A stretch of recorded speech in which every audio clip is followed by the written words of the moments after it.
feel like somebody grew up and like Detroit Rock City was like their favorite movie.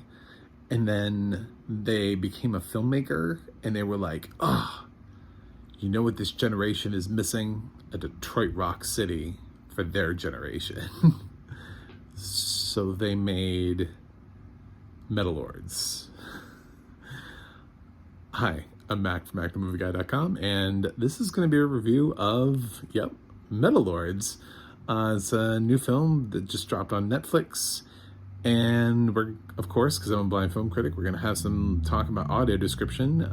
Don't change the channel if you're like, whoa, wait a minute, blind film critic, what is this about? Nothing blows up in this film. You're not missing. The fact that I can't talk about the visual effects in this film or costume design, whatever, you're not missing it. This is a teen comedy. There's about metal music, so just let it be. So what do we got here? We have a teen comedy with some kids, and it's selling you on the idea that these kids are outcasts. And we have Hunter, who is like an extreme outcast, and he's like super into metal. And his friend Kevin is maybe like slightly more normal than he is, and also kind of an outcast, and he likes playing the drums. And Hunter really wants to pursue metal, and there's this battle of the bands, and both of these kids have really contentious relationships with their parents. Lots of things happen. Hunter decides to charge $13,000 to his dad's credit card so that he can get all this stuff for his band. And it's just like, that's a lot of money. Like, your dad's a doctor, that's still a lot of money. That's like, believing that your dad is, a billionaire, and just you feel comfortable charging $13,000 just so you can win Battle of the Bands. It's like an uncomfortable amount of money. Like, I feel like nobody would have actually done that. Nobody would be like, you know what? I think my dad will be cool with $13,000. Or like, no, it's probably going to murder me in my sleep. There was no like correlation. He was just like, I'm doing it.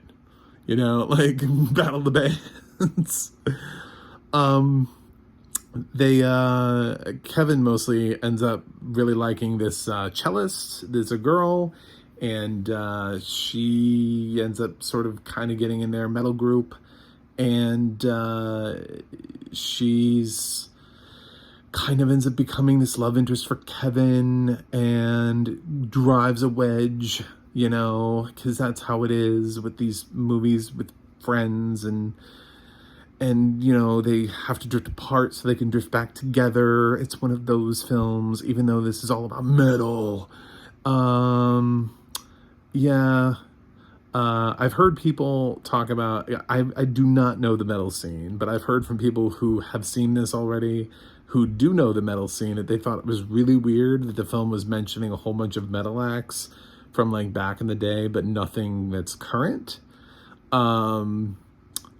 And the film is set now, so it's like Hunter's like really big into metal from like 20 years ago, but like not anything now.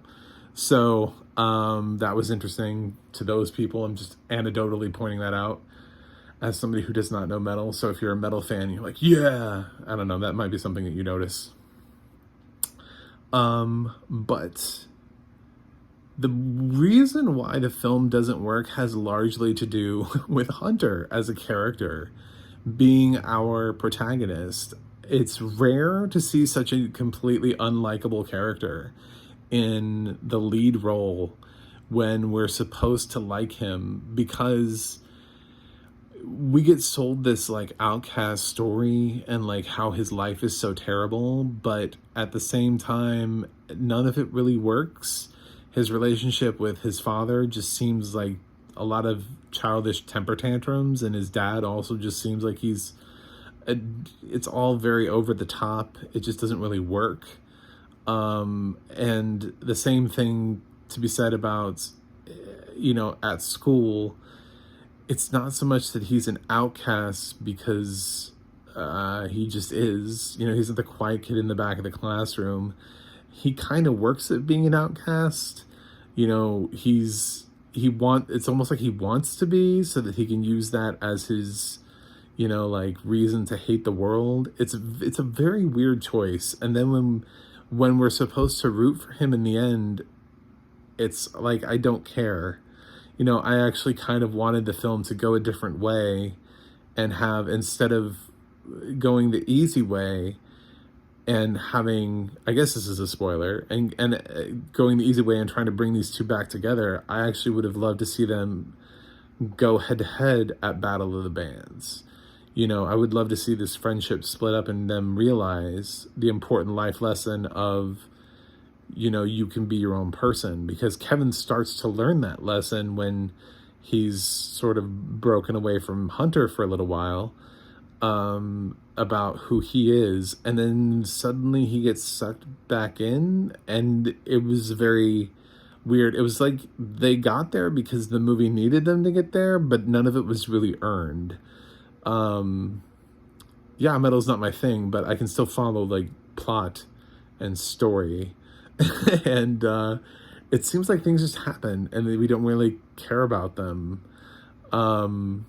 I don't know. I didn't really care about the characters. I cared mostly about Kevin, but then I gave up on him when he just, you know, he was like, oh, I'm finding my own path. And then he was like, nah, I'm just going to follow Hunter's path.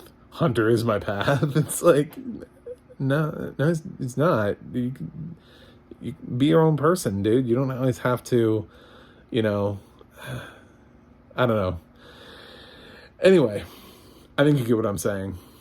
You'll see it, and you'll decide for yourself whether or not you think this friendship works, whether or not it's earned or not. I'm going to say no. As far as the audio description, it's fine. It's really clever in certain places where it gets to come in, and there's one scene that for a second I was like, man, it's 2022, and he just, you know, did that's gay joke. But then they played it so that we saw how hypocritical of a statement it was. And the way that we got that was through the imagery. So somebody had to describe all of the different images, in order so like, obviously the visual audience, they're just looking around the room and they're like, do you see what I'm seeing? But for us, somebody had to go around the room and make sure that we got all of the images so that we understood how ridiculous the comment was. Otherwise, it just comes across as being sort of like an offensive, outdated joke. But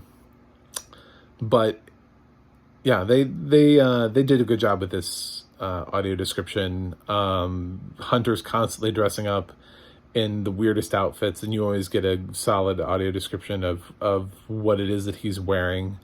So they hit all the main points. There's a point where he's bruised, and it makes sure to let you know that his face is bruised. Yeah, it gets you there. This is good audio description. It's just the film and the characters. It's just not a good script, and the characters don't really work, and Hunter is not a likable protagonist. It has nothing to do with metal. He just is not a likable protagonist. He has an attitude problem the entire movie. So I didn't really care for this that much. It's not the worst thing that I've seen, but it definitely could be better. I'm going to give it a C-. I wouldn't necessarily recommend Metal Lords.